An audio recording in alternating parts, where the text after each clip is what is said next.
before we actually get to the quiz, what I'm going to show you how to do is put in an image and link out to something so that once we've created the quiz, we can link to that quiz easily. So inside here, this, remember, I dragged in from the layout. So this plus is going to ask me to upload an image. So if I do already have an image that's in Google Drive, you can load it in from here. You could load in a video from YouTube, but if I have a file that I already know that I want to upload, I can click upload, and that's going to search for the file on my computer. So for example, let's just go with this. And the reason why I'm using this one is because it's actually one of the ciphers that I use. So if you see that symbol, it actually represents the H. Okay, so then from here, you can actually click on the image itself, and then an icon, or sorry, these different icons will show up. So you can either crop it and change the size of the image. You can uncrop it and make it go back to its original, or you can insert a link. So when I click on insert a link, I need to actually have a link for it to go to, but that's where you would want it to go. So let's say I'm just going to go www.google.com. I'm going to click apply.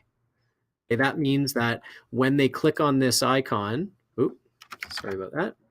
When they click on this, when they're actually in the site, if they click on the image, then it will bring them right to google.com.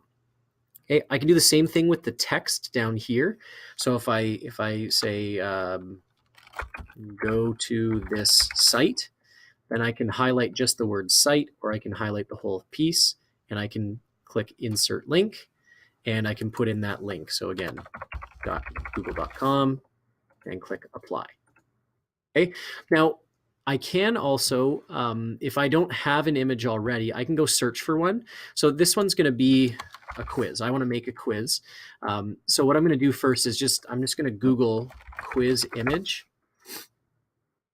And I'm going to go to Google Images here. And let's say I'm going to use this one. Yeah, I like that one. So I'll click on it. I'm going to right click and save image as. And I'm going to save it just to my desktop. And I'm going to call it something different so it's not just download. I'm going to call it quiz.jpg. Okay, so now I want to go back to the site, and I'm going to click on this upload. And I'm going to search on my desktop for quiz.jpg, open it up, and you can see it shows perfectly inside there.